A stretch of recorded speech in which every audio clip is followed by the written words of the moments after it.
Once again, good afternoon and welcome to our session for this week. I hope you're all doing well, especially those who are here with us, 19 individuals present this afternoon at the virtual meet. And for those who are not able to log in or not able to attend the virtual class, I hope you're all doing well and you're continuing with your tasks and our requirements.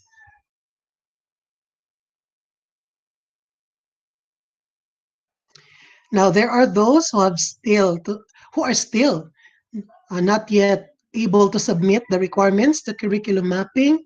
Please submit your requirements. It is still marked late, but I am still accepting them.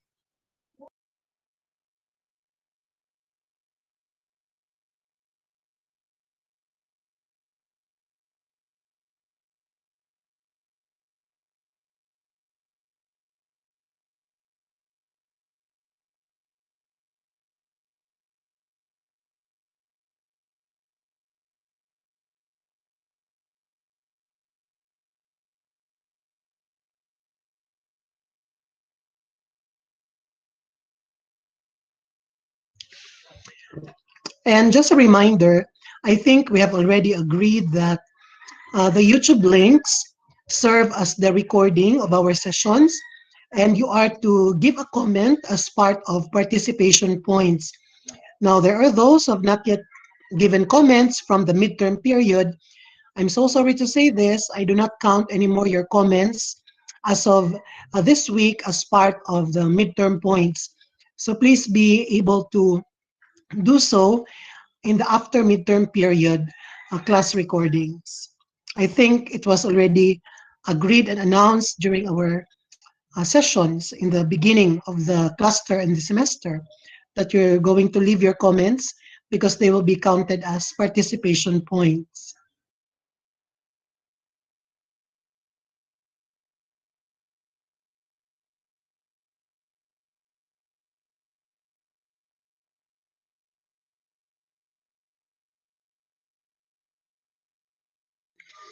And also, as much as possible, please try to submit all your works and requirements in the Google Classroom. I understand that last week there was a typhoon and probably signals and connections were not that good. So I allowed the requirements for curriculum mapping. Those who were not able to submit in the Google Classroom, I have them in Messenger. But the next time, in our next requirements, hoping that the weather conditions are better, please submit in the Google Classroom. I hope that is understood by everyone. Now, on your screens, there is this saying waving at you earlier. Who would like to read that quote for us and then probably give some explanation or share his or her idea?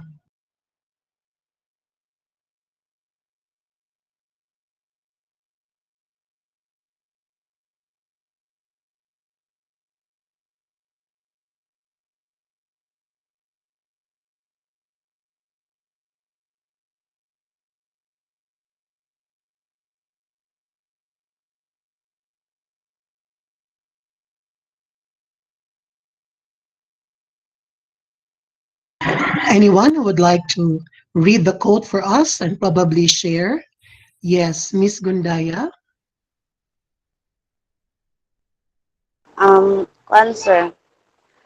It's about that do not compare yourself to others. Do not wish to be perfect because as we all know that nobody is perfect. So kanang do your best what you can.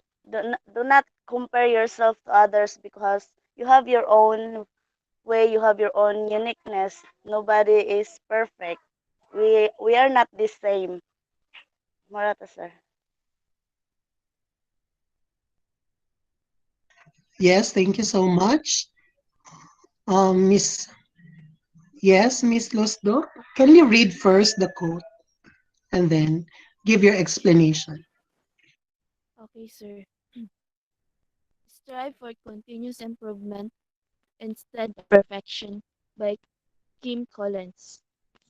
in my own point of view, sir, instead of asking compliments or doing things by because people are watching, you should work silently and improve yourself where you are lacking of. Then um improve yourself silently. Then make the world, make the people around you wonder how you do that, for sir. Okay, thank you. We must remember to hone our skills and um, do our best in the best aspects that we can. Yes, thank you. Miss Alap. Okay. So strive for continuous improvement instead of perfection. Okay, my idea for this is instead of aiming for perfection, why not focus on yourself of improving everything that you do, because eventually you reach the idea of perfection, because each one of us has different perspective of what is a perfection. So, and along the way, as we reach our goal, we make mistakes. So why not learn from it, improve ourselves? That in that case, we can reach what we want to. Our goal is our perfection. Each one of us has different idea of what we want to achieve in life. It's Yes, thank you, Shariza.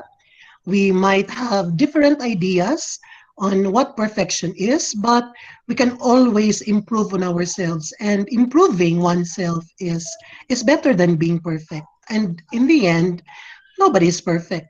I mean, who could tell and who can guarantee the standards for perfection?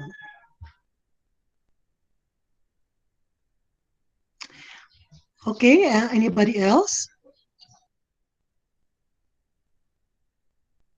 Yes, I saw earlier. Yes, Miss Sabal. Is your microphone not working? So I will read Miss Sabal's sharing. According to her, human as we are always aiming for perfection of every decision we make. Yes, it's very important, but we should always think of the process.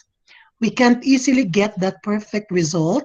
Just do it accurately and you will improve because there is always room for improvement. The biggest room in the whole world is the room for improvement. Okay, thank you, Miss Hanilu Sabal.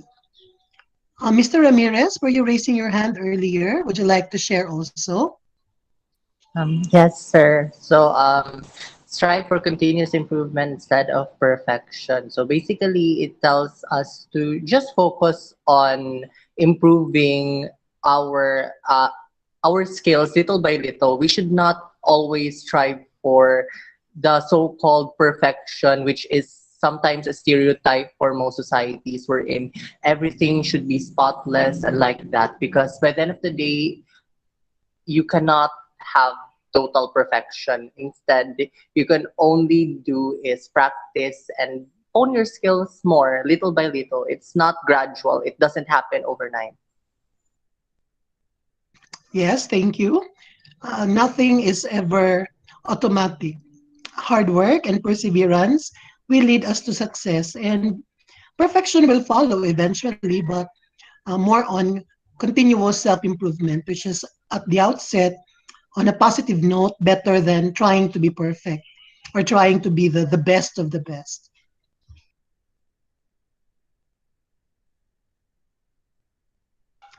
So for this afternoon, we shall be continuing the discussion on implementing the curriculum at the daily level in the classroom level on a daily basis. Now, we have already explored the essentials of lesson planning in terms of the parts of the lesson plan and analyzing objectives. Now, this time, let us look into a sample lesson plan in Filipino for Filipino, and we will try to apply what we have learned on the essentials of lesson planning in the sample lesson plan.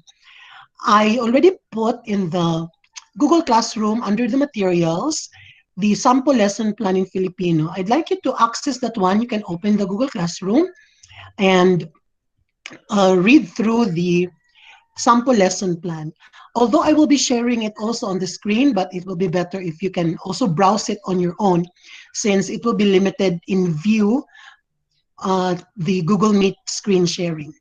So please find there in the materials in Google Classroom sample lesson plan. I'm going to read through this also right now, but I also encourage you to read on your own as well so that you can focus on the lesson plan.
Okay, I hope you are also reading the lesson plan. I will just screen share this and read through. So this is a sample lesson plan. Banghay Aralin sa Pilipino, ikapitong baitang. Ipagpalagay natin na ito ay naganap kahapon o ito ay para sa ikadalawamput-tatlo ng Pebrero. Ito ay hypothetical lamang. Competency. Naiuugnay ang mga pangyayari sa binasa sa mga kaganapan sa iba pang lugar ng bansa. Competency F7 PB 1AB1. Habang at sa pagtatapos ng sesyon, ang mag-aaral ay inaasahang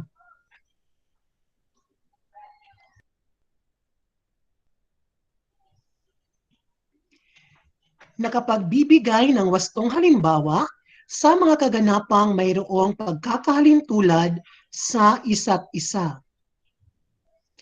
B. Nakapag-uugnay ng mga kaganapan mula sa tekstong binasa na angkop ang panahong nararanasan. At C. Na isasaad ng malinaw at maayos ang kahalagahan ng pag-uugnay sa mga binabasang teksto sa pansarili o panlipunang karanasan. So yan ang layunin. Ikalawang bahagi, paksang aralin. Ang paksa ay tumutukoy o nakafocus sa akdang pampanitikan, Impeng Negro ni Rogelio Sicat. Mga sanggunian o references.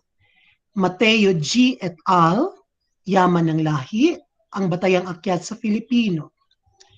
Clint W. et al., 2009, Racism, Sexism, and the Media. At mayroong link o hyperlink para sa website ng teksto na Impeng Negro.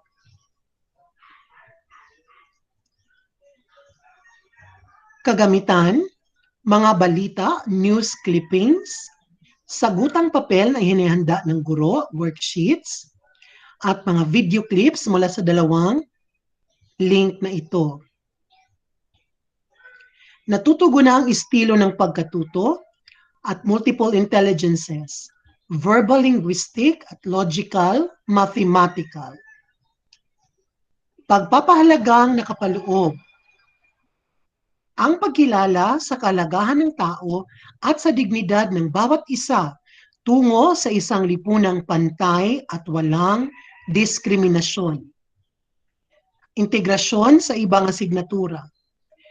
Ito'y kaugnay sa araling panglipunan, mga napapanahong isyu at balita, diskriminasyon sa kulay o lahi. Edukasyon sa pagpapakatao, ito ay may kaugnayan sa karapatang pantao at pakikipagkapwa-tao.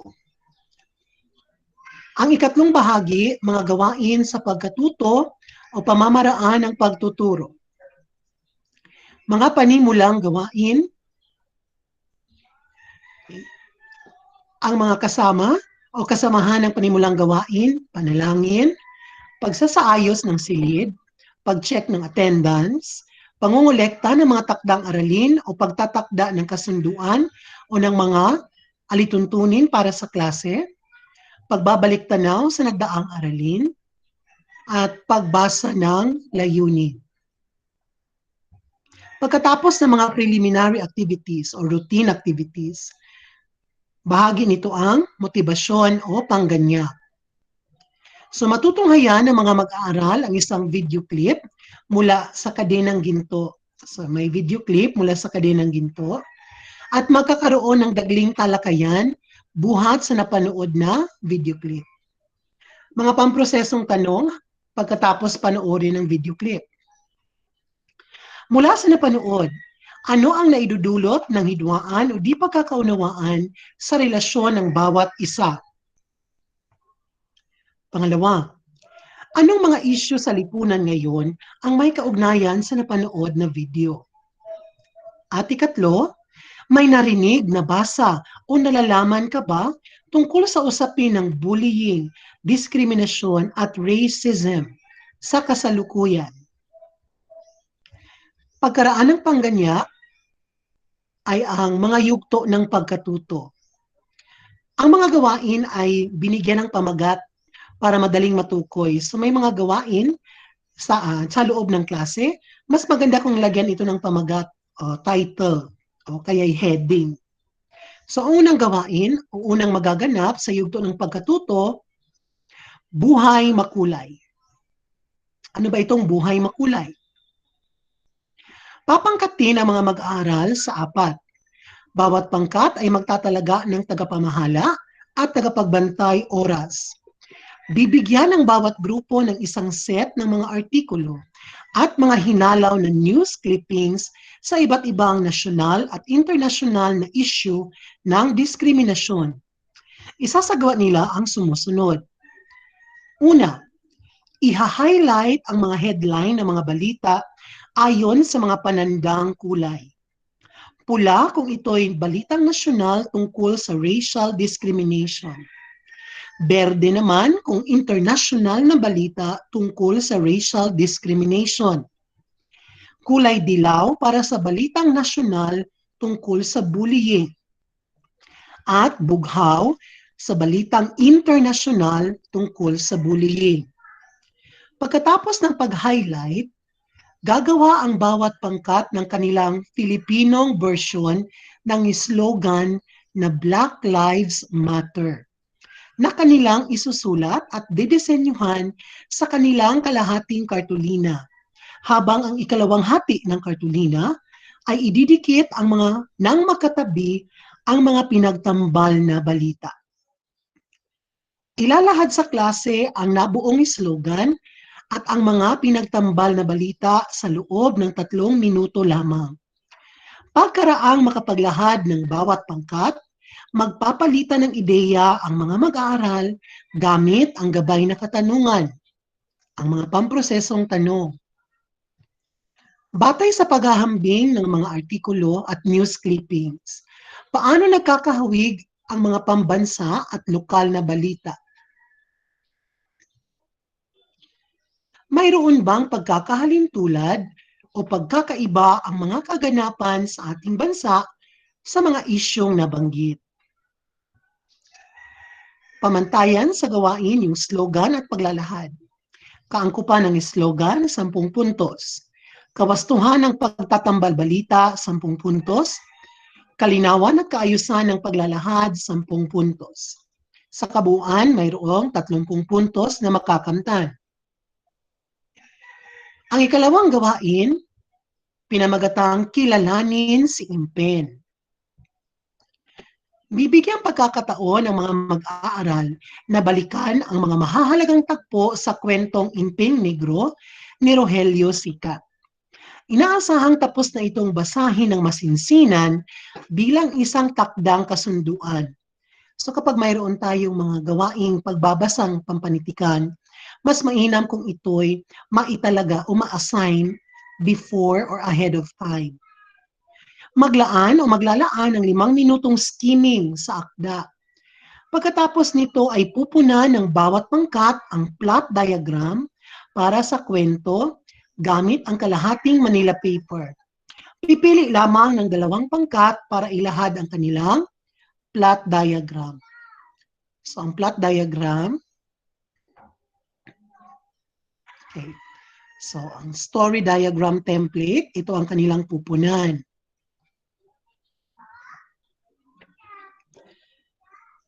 So 2 grupo lang ang maglalahad. Pagkaraang makapaglahad ng ang 2 pangkat, tutunghayan ng mga mag-aaral ang isang video interpretation ng kwento mula sa website na binanggit. Sa punto ring ito ay wawastuhan ng mga pangkat dahil 2 lang yung nag-present. Yung mga pangkat, magpapalit-palitan sila ng kanilang output at wawastuhan nila ang ginawang banghay ng kwento ayon sa ibinigay na answer key ng guro. 45 puntos ang kabuuan na makakamit sa gawain ito. Okay, pamprosesong tanong. Anong pangunahing isyong panlipunan ang ipinamala sa kwento? Ikalawa, sinasabing sinasalamin ng isang akdang pampanitikan ang kalagayang panlipunan bilang kaligiran nito. Sa ating pamayanan o sa inyong mga komunidad, may nalalaman ka bang ganitong uri ng kaganapan? Ikatlo, ano-ano ang mga maaaring paraan para malutas ang problemang ito? At panghuling katanungan, bilang isang mag-aaral, ano ang may aambag mo bilang solusyon dito? Pagkatapos ng ikalawang gawain, kilalanin si Impen, magkakaroon na ng malikhaing gawain o paglalapat. Babasahin ng mga pangkat ang isang maiksing sanaysay na pinamagatang pula o puti o kayumanggi mula sa website na ito. Bilang pagtugon sa binasang akda, sasagutan o tutugunan ng mga mag-aaral sa pamamagitan ng paglikha ng isang tula na binubuo ng 3 saknong na may tiga-4 na linya. Pipili ng isang tagapagbasa mula sa harap ng tula at ilalahad dito sa harap. Pagkatapos ng 7 minuto, itatanghal ng bawat pangkat ang kani-kanilang tula ng may angkop na damdamin at emosyon. Pamantayan sa gawain ng pagsulat at pagtatanghal ng tula. Kaugnayan sa nilalaman, 10 puntos. Kawastuhan sa gamit na salita, 10 puntos. Kaangkupan ng pagbigkas at damdamin, 10 puntos. Mayroon ng 30 puntos na makakamtan. Pagkatapos nito ay ang paglalahat o pagbibigay, pagpapahalaga. Bawat mag-aaral ngayon ay susulat sa kanilang journal notebook tungkol sa paksang walang kulay ang tagumpay. pagtataya o ebalwasyon.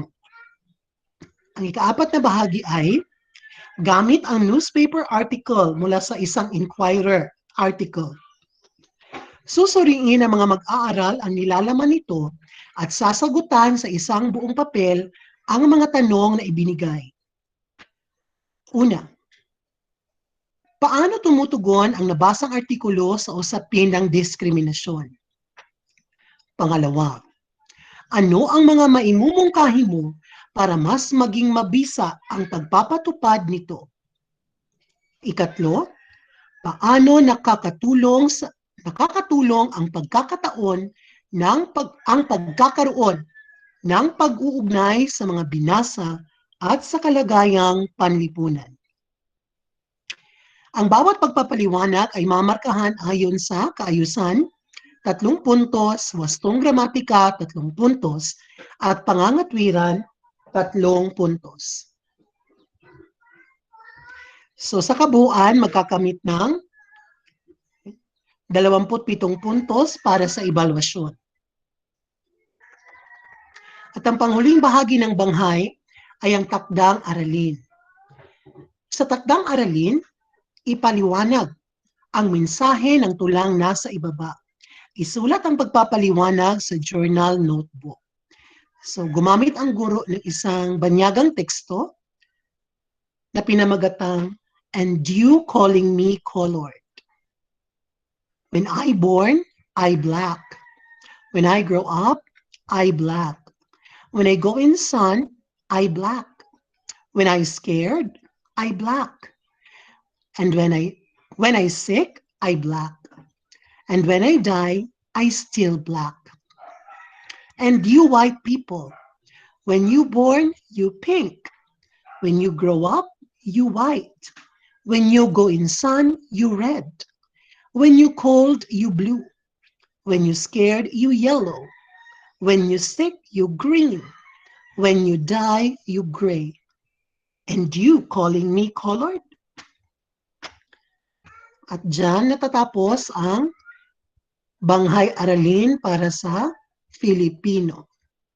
So ang gagawin nyo, sana ay habang binabasa nyo rin sa inyong mga Google Classroom documents, ay napag-aralan ninyo o napagtanto ninyo kung paano natin masusuri ang tinatawag na pagkakaisa-isa o pagkaka-align ng ating banghay aralin kung mayroon man o kung mayroong salat o kakulangan.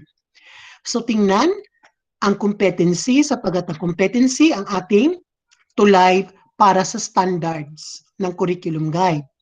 So mula sa competency, titingnan natin kung mayroon bang kaugnayan ang competency sa mga layunin.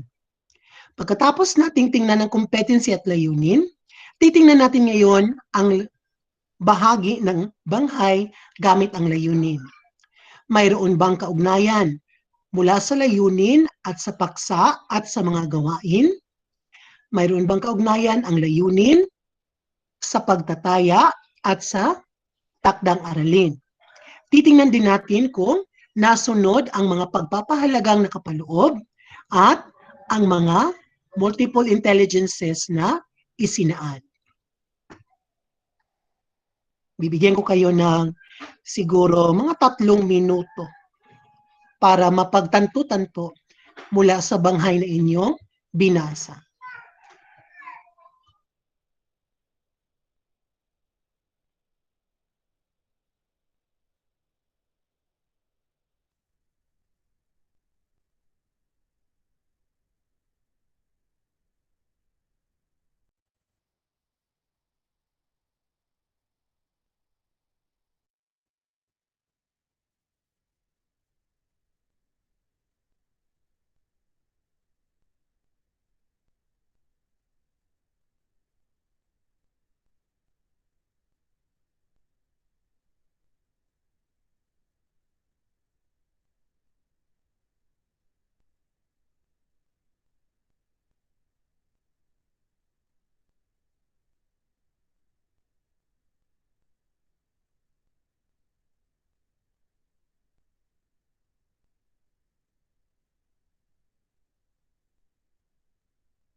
Okay, ngayon tingnan natin yung unang-una, tingnan natin yung competency at yung layunin.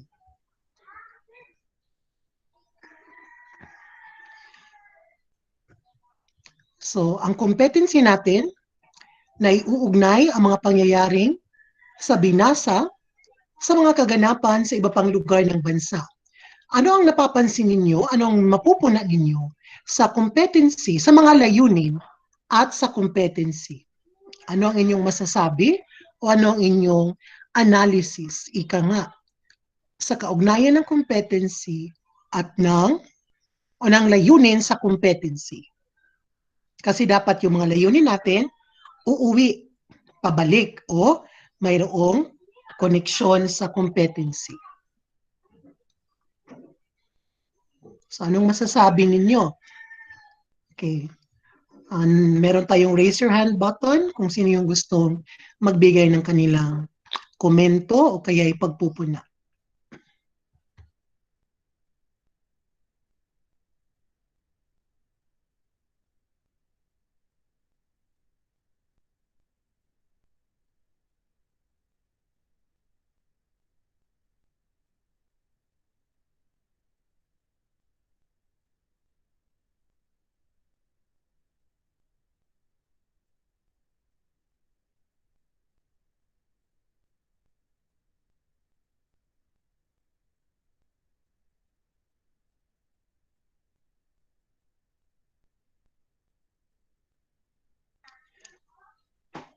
Okay, sinong makapagbibigay po na sa kaugnayan ng layunin sa ating competency?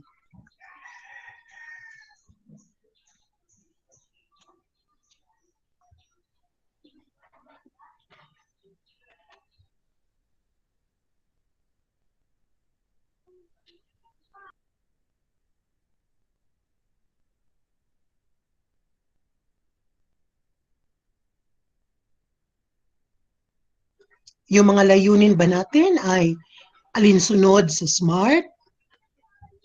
Ito ba ay nagpapakita ng mga domain ng pagkatuto, ng iba't ibang antas o level ng revised Bloom's Taxonomy, at yung kanyang connection or relevance sa ating competency?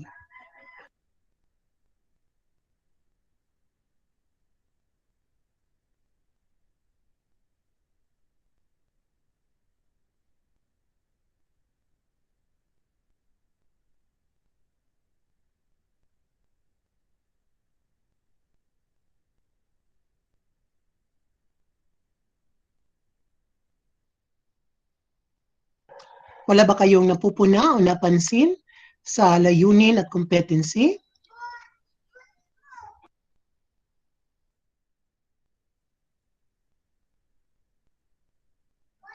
Yes, Miss Losdo? Okay, sir. Um, Base lang po ito sa aking sariling naintindihan. O syempre Una, naman, may sir, pinagbasihan ka bang first iba? is, wala na, sir. Ha? De, ano lang, sir. Ang competency at ang tatlong layunin para po sa akin ay um, konektado. Depende, batay na rin po sa kanilang mga rule bitaw, sir.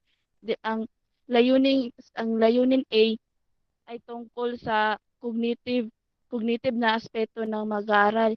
So, before bago makapag-uugnay ang mag-aaral, ay kailangan po munang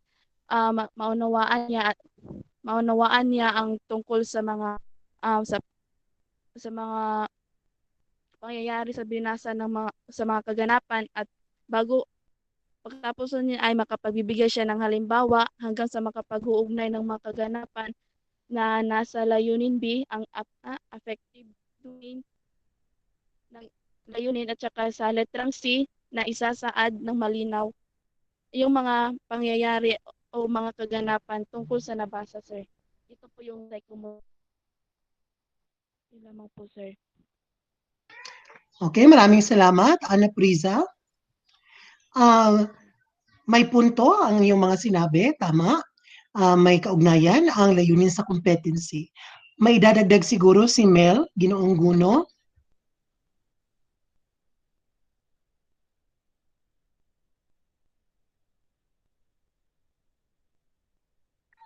Mel, may gusto ka bang idagdag o ibahagi na kaisipan tungkol sa layunin at competency?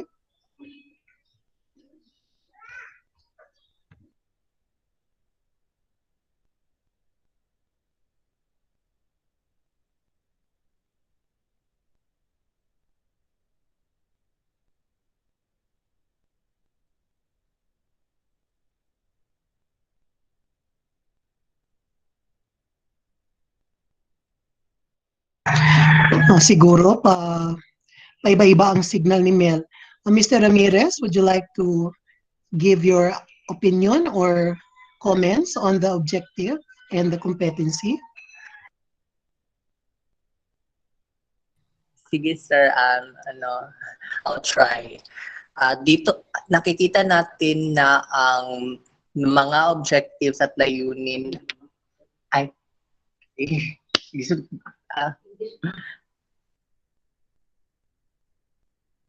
we can see that the objective and the competencies are somewhat in line because we can conjure up that the three are based from the three domains, which is the cognitive, psychomotor, and affective.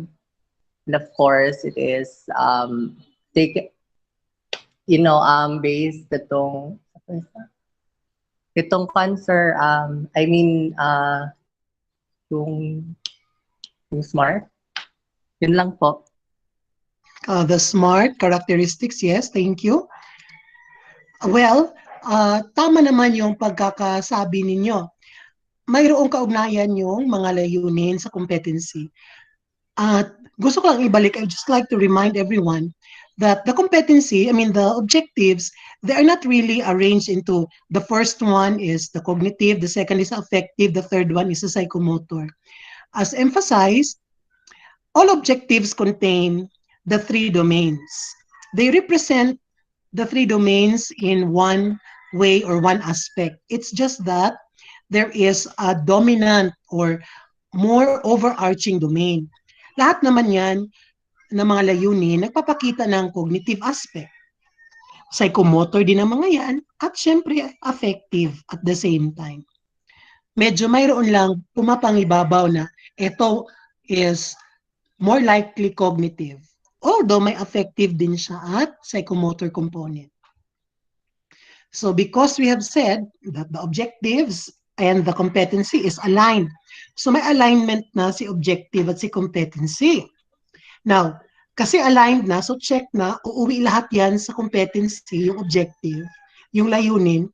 Tingnan natin ngayon, ang objective o yung mga layunin at ang mga gawain o mga activities, yung mga strategies mo, yung mga ginawa mo sa loob ng klase. Is it aligned to your objective or to your objectives? May alignment ba ang mga layunin at ang gawain? How do we know that? How do we check that one?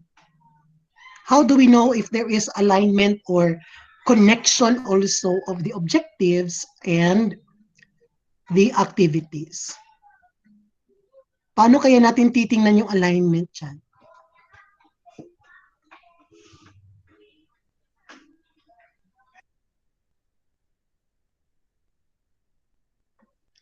Unsaan man ninyo pagka sigurado nga connected sa ang mga activities sa atong mga objectives.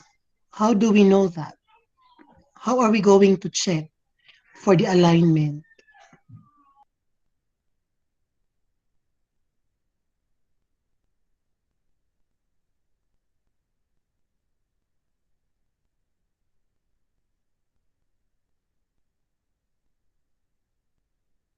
Paano po natin yan masusuri kung aligned ba?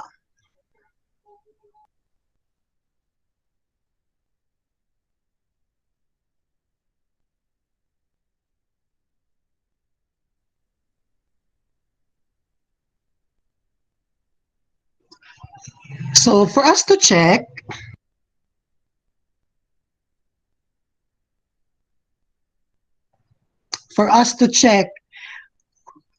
we will look into iisa lamang ang kanilang layunin. Yes, Miss Arances? How do we know that iisa lang ang kanilang layunin? Remember, we have three layunin. Ay, excuse sir, wala magli ko raise button. Yes. So, isa lang ang kanilang Kuan lang ko layunin. sir. Sir. Mhm. Kuan magid sir, natay tulo ka layunin pero ang kanas ng tulo ka layunin sir, isa ra sad ilang gibasihan mo nang paingon sila tanan datong atong ilang gibasihan nga isa ka competency. Yes. So, iisa lang ang layunin yung makamtan yung competency. Now, how are you going to check nga kanang mga activities din na is connected to sa objectives, nga ang objectives nga connected man sa competencies. Unsa man nato pagkahibalo? How do we check? How do we check the activities? Nga aligned ba na siya o dili? Ang pangutana, aligned ba ang mga activities din ang lesson plan sa atong mga objectives? And therefore, kung aligned siya sa competency. So, question is, are the activities in that particular lesson plan aligned? And why did you say so? Nganong makaingon maka nga aligned? O nganong makaingon mo ka nga dili?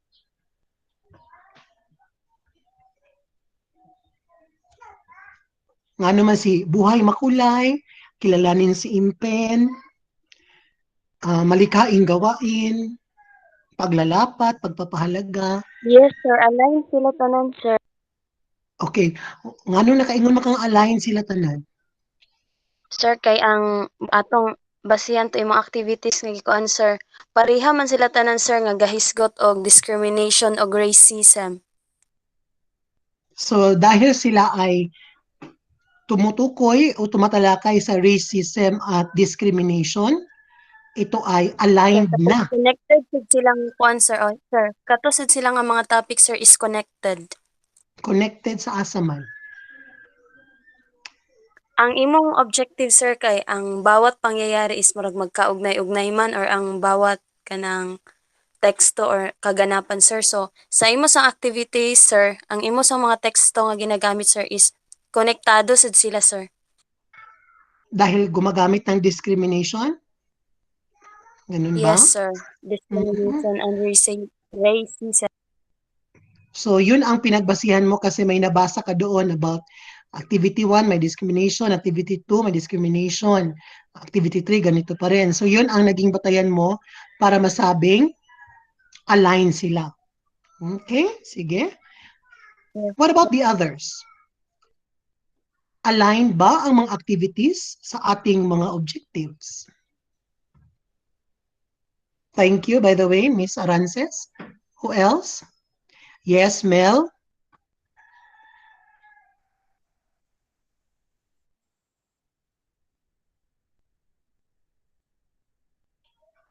Mel, would you like to say something? Lahat ng mga gawain ay nakaugnay sa mga layunin sapagkat natutugunan nito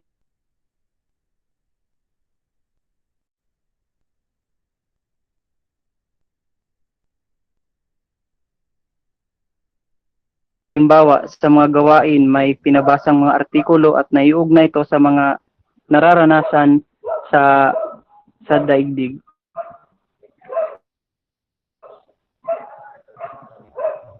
Okay, yun lang ba? Sir, thank you. Okay, maraming salamat, Mel. So, sino pa ang may mga ideya o may mga, baka naman may nagsasabi dyan, ako sir, parang may hindi aligned eh, parang may isang hindi, parang bang may hindi tama doon sa gawain, o parang bang dadagdagan pa siguro para magkaroon ng alignment. O naniniwala silang, yes sir, aligned, pero ito yung naging basihan ko. How did you check for the alignment of the activities and the objectives? And of course, the competency. Paano nyo chinek? Ba't nyo nasabi? Ba't nyo nalaman?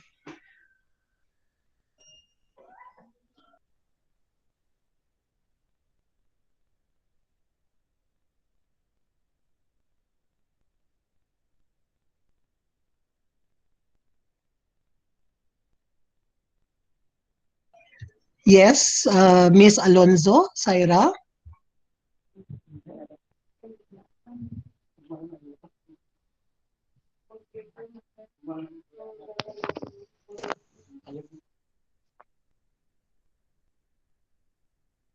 Saira, na hindi ka namin marinig, hindi kita marinig. Pakilakasan na lang ng boses. Hello, sir. Hello, nanunggan ko, sir. Hello. Yes, naririnig na kita. Okay. Anong gusto mo ipaliwanag? Batay sa aking observation, sir, ay sa tingin ko ay konektado naman ang layunin at sa mga activities. Halimbawa ay katulad na sa layunin A na nakakapagbigay ng wastong halimbawa ay na ang makikita dito sa pangganyak or sa motivasyon kung saan nakatanong dito kung may narinig ba or nabanan kung saan pag natanong sa kanila yun ay talaga ang mga estudyante ay makakapagbigay ng kanilang halimbawa. And then sa layunin B naman ay nakakapag-ugnay ng kaganapan sa tekstong binasa. Angkop sa kasalukuyang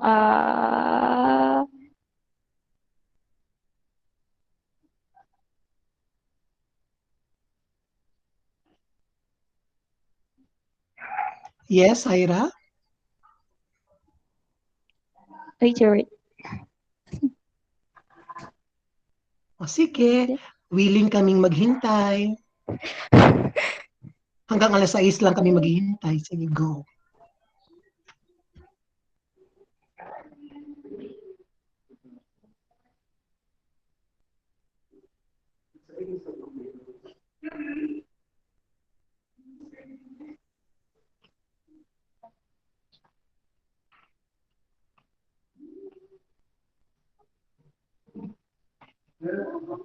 Then sa layunin B sa sir kay makakapag-ugnay din sila sa pangyayari dahil sa kaning activity nga gihatag. And then sa layunin C is makakapag-ugnay sila dahil sa kaning paglalahat na sinali sa layunin sa lesson plan.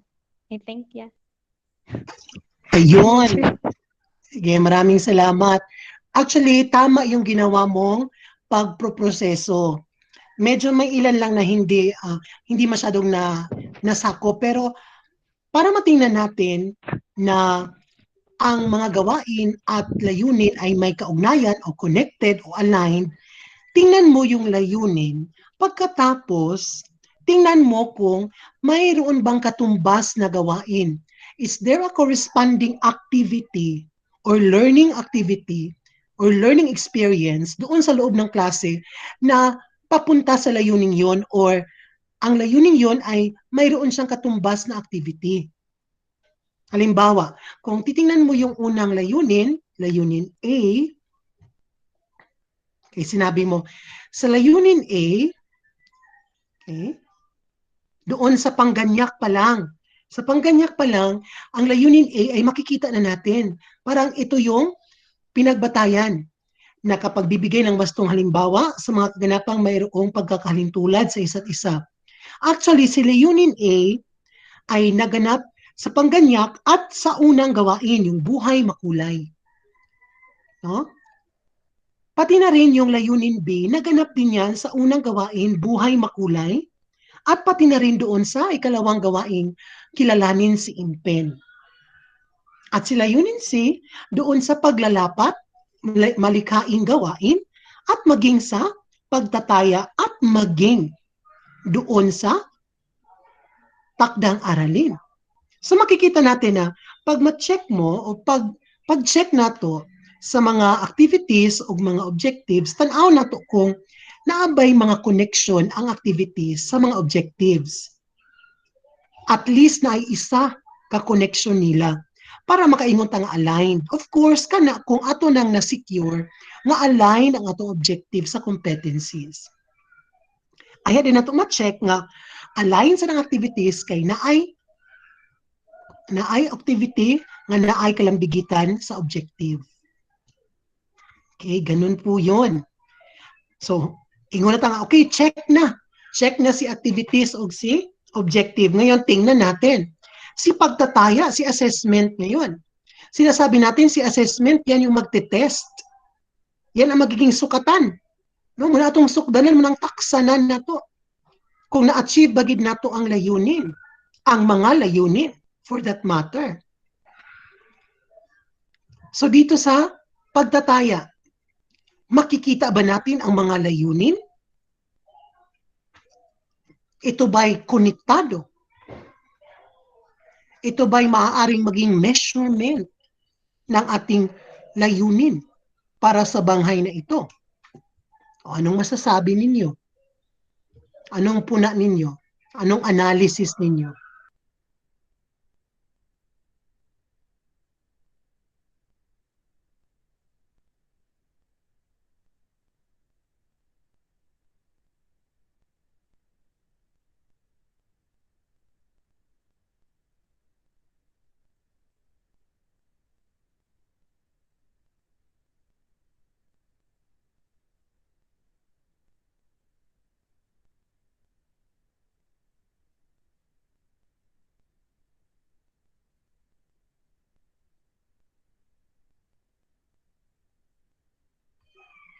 Anong magiging puna ninyo? Anong naging puna ninyo sa pagtataya, evaluasyon at sa mga layunin?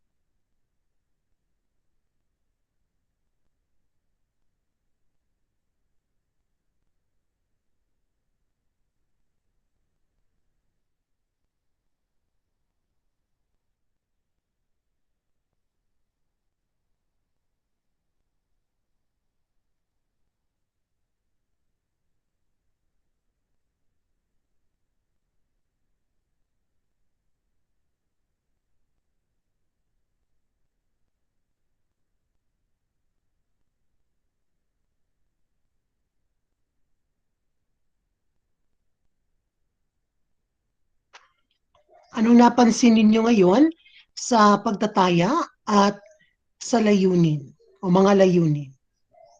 Ito ba'y sapat, nakasasapat? Ito ba ay kinakailangang dagdagan o kailangang palitan? O ano ang mga masasabi ninyo?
Wala kayong masabi sa pagtataya at mga layunin?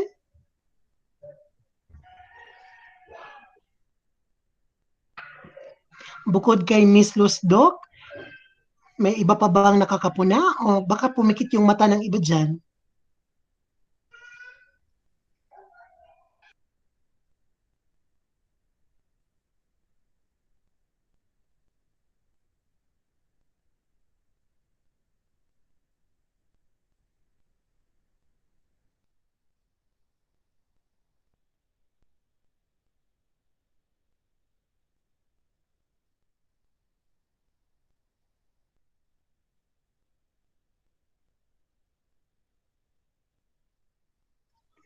Okay, Binibining Lusdok, pangunahan mo, baka tsaka pa sila magpupuna kung may mangunguna.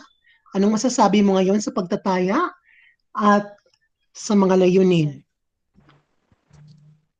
Um, ang ang mga ang bawat tanong sa pagtataya o sa evaluation ay nakauugnay sa layunin.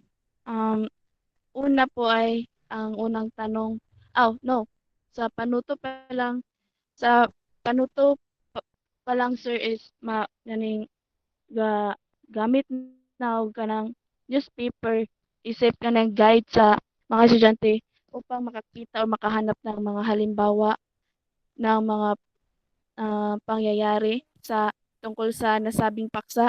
At saka yung tanong po, sa unang tanong po ay maaari po siyang maiugnay sa unang layunin or sa letter A kasi po um, kapag sasagutan mo ang unang tanong ay makapagbibigay ka rin ng halimbawa upang halimbawa ng makapagbibigay ka ng halimbawa ng anong uri ng diskriminasyon upang mas mapaliwanag mo. Ang pangalawang tanong naman po at saka yung pangatlo ay maaari po sila maiugnay sa pangalawang layunin at sa ikatlong layunin po sir dahil sa nakapag-uugnay sila kapag sa tuwing nagbibigay ng sariling opinion po sir, maaari nila ito may konekta sa mga nasabing paksa. Yun lang po sir. Okay, natumbok mo. Maraming salamat. Tingnan mo yung mga tanong at kung may kaugnayan siya sa layunin. Siyempre, nakita mo yung koneksyon dahil naganap doon sa pagtataya. Kahit pagpapaliwanag lang yung pagtataya, nandoon na yung layunin A, layunin B, at layunin C. At yun mismong pagsusulat sa pagpapaliwanag ay ang layunin C. Hindi ba? Yes sir. Maraming salamat, Ana Priza. Sana hindi lang si Ana Priza ang may ganong dahilan. Kayo rin na nandyan, na kahit nananahimik ay nakapag-isip na, okay, ganito pala yun. Ayun, nandun yung connection. E paano naman ngayon sa takdang aralin? Sinasabi natin na kahit ang takdang aralin, ito ang huli pero hindi dapat ito mahuhuli. Ibig sabihin, kasi bahagi pa rin siya ng banghay aralin, dapat ang connection ay hanggang sa assignment. So anong masasabi natin ngayon sa assignment at sa ating mga layunin?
Wala kayong masabi na naman sa takdang aralin? Sige nga, tatawag na ako ng pangalan.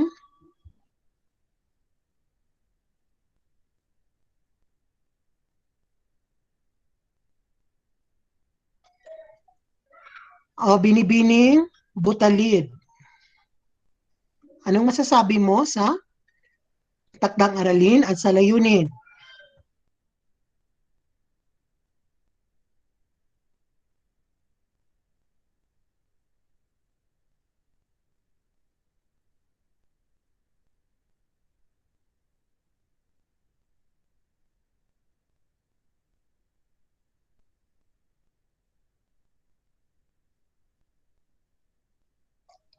Jeremy?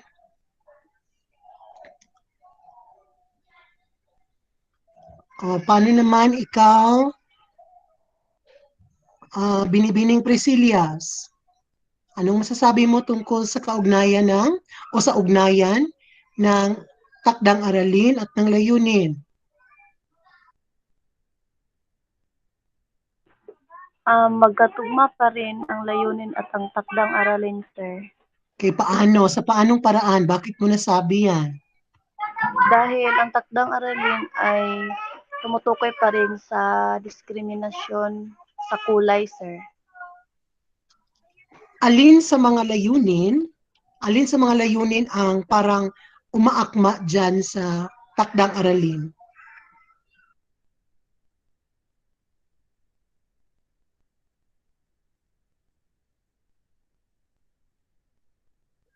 Okay, which of the objectives is connected to the assignment? Sige. Binibining Sabal, Hanilu? Aling objective ang may kaugnayan sa takdang aralin?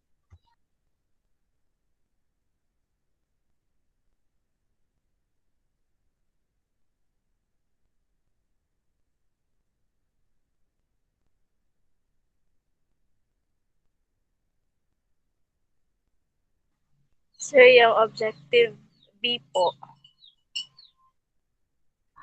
Okay, bakit mo nasabing objective B?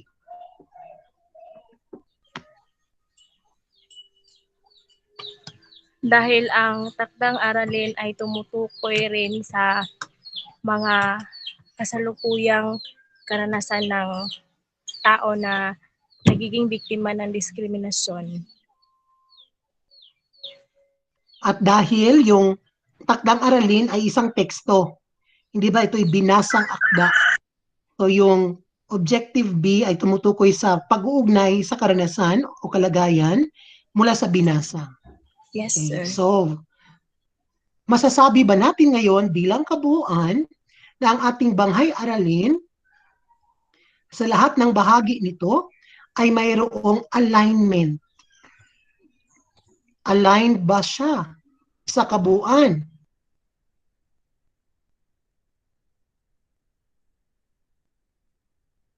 Miss Ramoso, Christine Ramoso.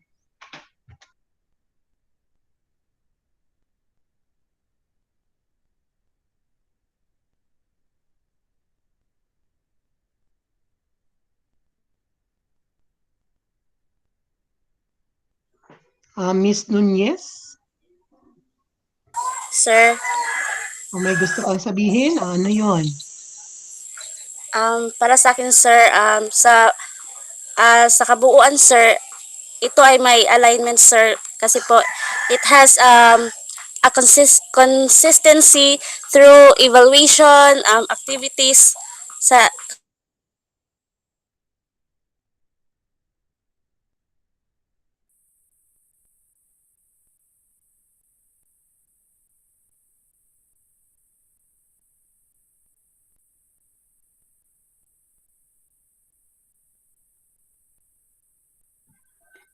Yes, Miss Nunez?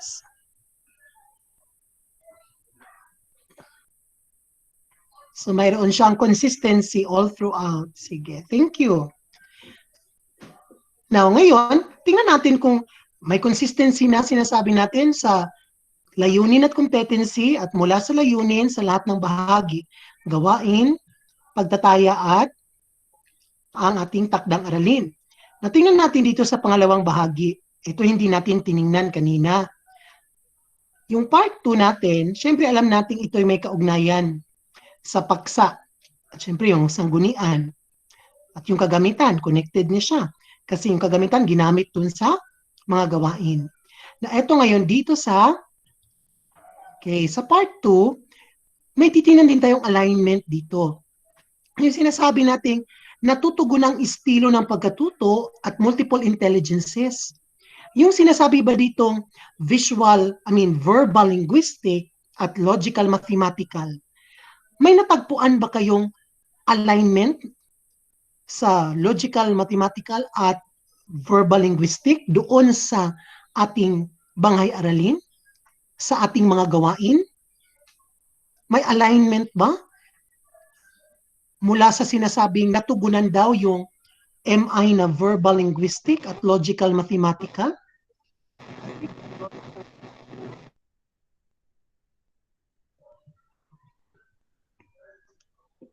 So yung part 2, yung mga natugunang estilo, pagpapahalaga, tingnan natin yan doon sa part 3. Nandoon yung alignment. Dapat may alignment yan. So may alignment ba between verbal linguistic and logical mathematical in the activities? In short, mayroon bang gawain na humahasa o nagde-develop sa mga intelligences na yan? Binigyan ba yan ng pagkakataon na maipalabas o maiangat?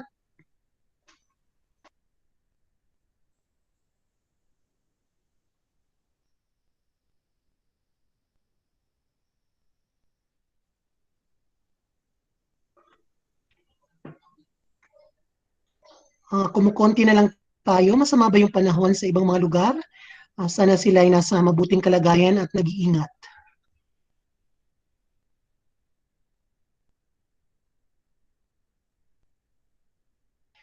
Yes, Mr. Ramirez? Susubukan ko, sir. Para sa akin, sir, may alignment, sir, dito, sir, sapagkat nakikita natin dito sa part 3, dito sa gawain, sa pagkatoto, pamamaraan ng pagtuturo. Nandito yung mga panalangin, yung pagsasaayos ng mga silid. Nagagamit natin dito yung dito sa mga nakita nating mga ehemplo, nakikita natin na nagagamit talaga ang mga verbal linguistic gaya sa panalangin at sa dito naman sa logical mathematical dito sa ba to? Lang, sir. Hindi ka klaro. Ay, sorry. Yan lang po, sir. Okay. Yung mga panimulang gawain, preliminary activities, yes, may connection dyan, pero dahil yan ay mga routine activities, ang tinitingnan natin ay yung mga yugto ng pagkatuto, yung talagang lesson proper. So, in the lesson proper, are there activities that facilitate verbal linguistic and logical mathematical intelligences? So, we focus there sa mga yugto ng pagkatuto. Although, kahit sa pangganyak pa lang, kahit sa panimula, nandun na yun, pero doon tayo sa main part.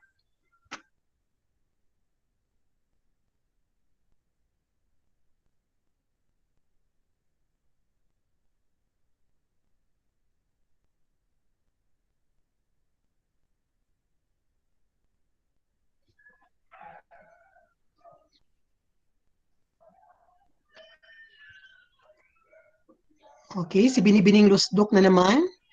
Anong masasabi mo, Ana Priza? Okay, sir. Una sa verbal linguistic, matatagpuan siya, sir, sa kilalanin si Impeng, sir. At pwede din po, sir, sa yung sa ano naman to? Ani sa lagi yung apil na ni. Aning buhay ay verbal linguistic, sir, kay kilalanin si Impen dahil after sila magbuhat sa story diagram templates, sir, is kanang magnaidwa ka group na mag-report. So through reporting ma-develop ang ilang critical thinking, ilang ang mga ang ilang ang mga constructions ilang words and grammar, sir. Then sa katong sa mathematical linguistic is pwede siya diri sa kwan, sir. Ano man to? Logical, mathematical, Wait lang, yun sir. ibig mong Nawala. sabihin. Logical. Yes, sir. Nawala. Pwede siya pa siya, sir, sa kilalanin si Empen, yung part na yung dalawang natirang grupo, sir, ay magwawasto base sa ibinigay na checklist or answer key ng guro, sir. Yung sila yung mag-i-evaluate, sir, sa kanilang kaklase, sir. Yun lamang po, sir. Okay, maraming salamat. Bukod pa dun sa nabanggit mo, meron pa bang iba kayong napuna ng mga verbal linguistic o mga logical mathematical? Joanna, gumanit? Binibining gumanit? Mayroon ka pa bang napuna?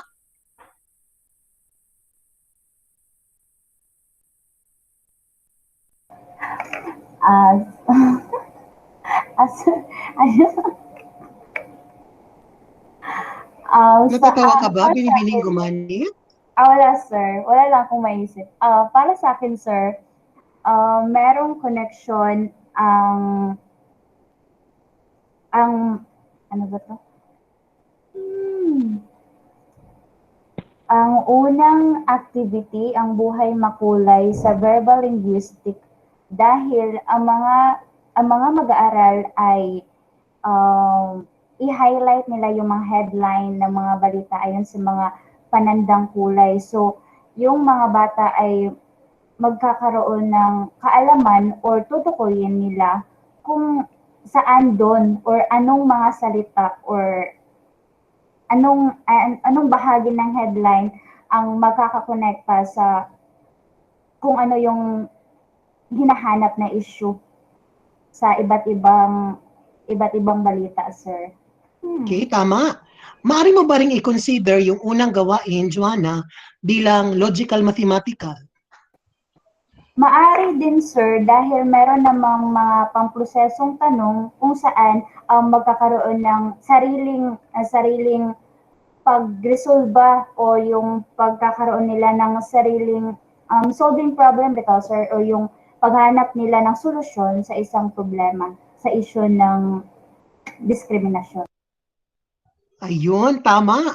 So, yung unang gawain at lahat yung nagawain dyan, makikita mo na mayroon talagang verbal linguistic element.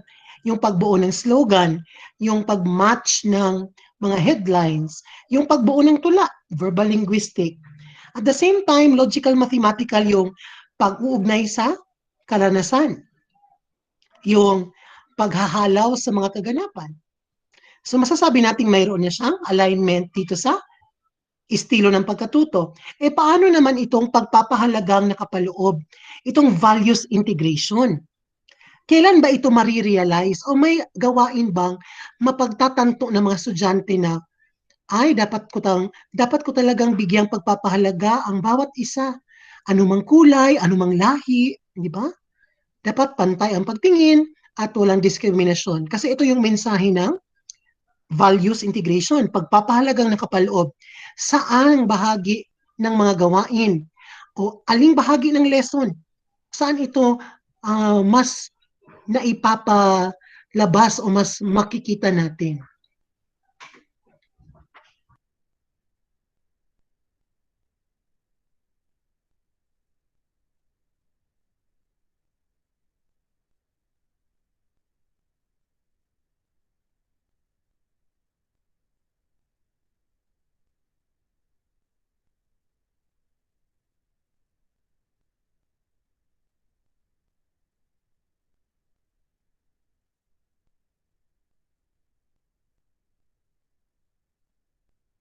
Asa man na siya dapit mo lutaw kanang values integration. So, Jovelyn Galyogo, Miss Galyogo. Yes, sir. ka-answer sa katong answer kilalanin si imping, which is ma-identify natin na makilala natin si imping na dapat wag natin siyang i-discriminate o i-bully. Okay, doon sa kilalanin si Impen na gawain dahil doon talaga, doon sa kwentong yon, ipinapakita yung diskriminasyon, bullying. Okay.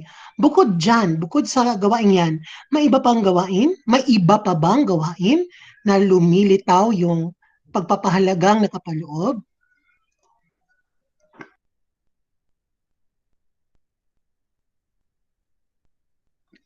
Yes, Miss Gundaya? Sa kanang takdang aralin, sir. Yes, sa takdang aralin. Tama. Okay, Hanilu Sabal, did you raise your hand? Yes, sir. Pwede rin po yung pagkatapos ng pangkatang gawain, sir, yung matapos masagutan yung mga pamprosesong tanong. Asan doon? O yung mga pamprosesong tanong mismo pagkatapos ng mga gawain? Yes, Yun sir. ba ang tinutukoy? Okay. So makikita nyo naman, at lalong-lalo na doon sa last part before mag-assessment, yung magsusulat na sila sa kanilang journal. Hindi ba? Mayroon na silang ginawang wala sa kulay ang tagumpay. No? Yun ay parang values integration na rin yun. Magjo-journal sila.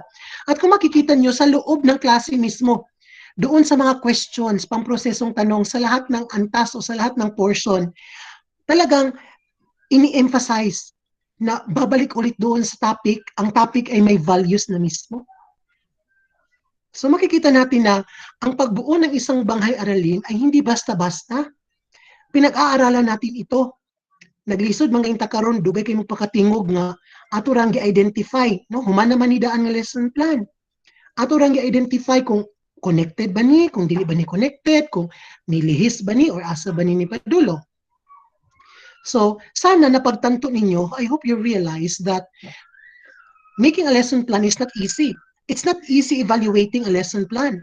But sabi nga sa revised Bloom's taxonomy, we can evaluate, yes. But if we can create, it's better. Karon kay kabalo naman tagtan-aw og lesson plan, kabalo na tag-evaluate, kabalo na tag-criticize, dapat mas makahibalo na taghimo. Remember, after this, our activities remaining for the finals will be your lesson planning and, of course, teaching demo. That's why we are doing this. We're trying to immerse ourselves in lesson planning as part of the preparation for your final requirements.